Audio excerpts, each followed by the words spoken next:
Welcome to The Explainer. Today, we're tackling something that, honestly, a lot of people just view as a tedious chore. But really, it's actually one of the absolute most powerful tools you have at your disposal. I'm talking about report writing. I want you to stop thinking about reports as just required paperwork. Instead, think of them as the very architecture of information. You are the architect here. And today, we're going to learn how to build something incredible. Picture this. You've just spent months gathering research. You've got piles of data, spreadsheets full of numbers, pages of observations. You've essentially collected all your raw materials. But what does it actually mean, right? Raw data is kind of like a giant pile of bricks. I mean, sure, it has a lot of potential, but it isn't a building yet. A structured report is the solution to that problem. It's the finished building that gives those raw numbers a meaningful story. It takes a chaotic pile of facts and turns them into a clear, navigable structure that your audience can actually use and understand. Okay, let's dive right into this. Here is our literal blueprint for today's explainer. First, what is a report? Second, types of reports. Third, the stages of preparation. Fourth, the structure of a report. And fifth, the traits of a good report. So, starting off with section 1, what is a report?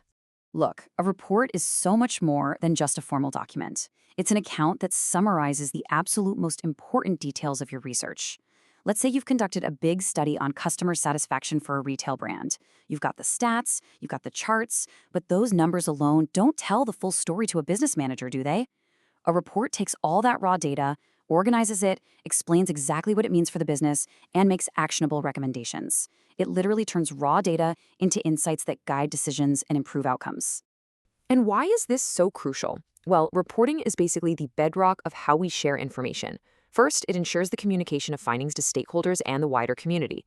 Second, it serves as formal documentation, like a permanent record of your methodology that can be referenced later.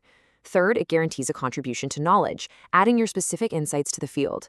And finally, it provides ethical accountability, making sure researchers are completely transparent about how they got their results. Moving right along to section 2, types of research reports. Now, what's really interesting about this slide is the stark contrast. Just like a massive commercial skyscraper needs totally different architectural plans than a cozy little home, different research scenarios require different zoning laws, so to speak.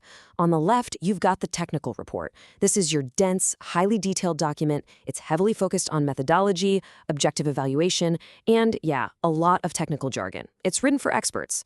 But on the right, we have the popular report. This one is designed for a general audience. It ditches the heavy jargon, uses simple language, and heavily utilizes charts and visuals to highlight the practical implications in a really accessible way. Of course, those aren't the only two environments your report might need to adapt to. You might need to give an oral or verbal report for quick business updates.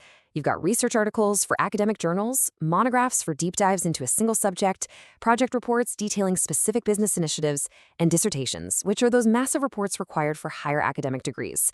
You just have to choose the right format for your specific audience. Which brings us to section 3, the stages of preparation. This is where we transition into the literal construction phase. Great reports are the product of slow, painstaking work. Our source material breaks this down into 4 major stages. Stage 1 is logical understanding. You've got to fully grasp your subject before you start digging. Stage 2 is planning and designing the final outline. You have to sketch your blueprint, right? Otherwise, you'll be completely lost. Stage 3 is the preparation of the rough draft. Actually, scratch that. It's more like rough drafts, plural. This is where you put up the walls. And finally, stage 4, finalization. Just like finishing a house, the structural work might be fast, but the polishing, the refining, fixing those logical weaknesses, that takes immense care. Next up, section 4, structure of a report. And this brilliantly illustrates where all your prepared materials actually go. Think of this universal layout like a house. You have a front porch, the main rooms, and a backyard. It's divided into 3 parts.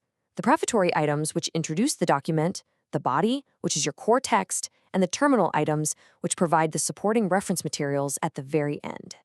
Let's zoom in on the front porch and the main rooms here. The prefatory items just set the stage. You've got your title page, acknowledgments, and vital navigational tools like the table of contents. Then you step right into the body of the report. This is where the heavy lifting happens. You start with the introduction, move through the middle chapters to present all your evidence, and finish up with a final chapter dedicated solely to your conclusions and recommendations. And finally, we reach the backyard, the terminal items. These are your essential support structures. An appendix for extra data that would just clutter up the main body, a glossary for defining technical terms, and a bibliography listing your sources. Look, these elements don't drive the narrative, but they are absolutely essential for the structural integrity and credibility of your report. Which brings us to our final section, Section 5, Traits of a Good Report. So we've reached the final phase, the crucial final inspection. What actually separates a structurally sound report from one destined to collapse?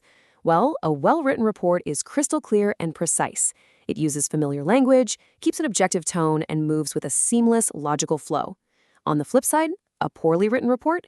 It's completely ambiguous. It hides behind wordiness and heavy jargon, relies on subjective opinions, and feels totally disjointed.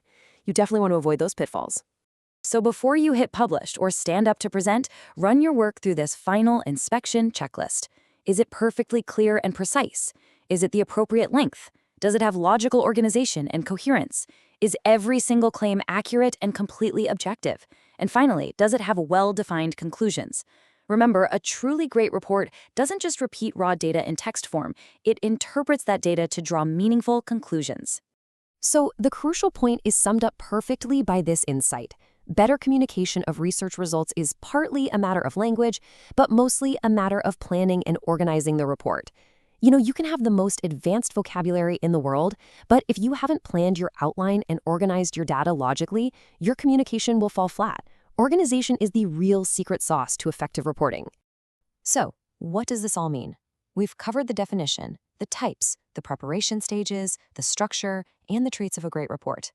Look, your data, no matter how profound, is only ever as powerful as the report that carries it. The architecture absolutely matters.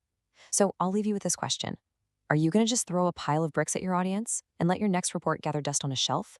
Or will you apply these architectural principles, build a masterful structure, and actually drive the decisions of tomorrow? The blueprint is entirely in your hands.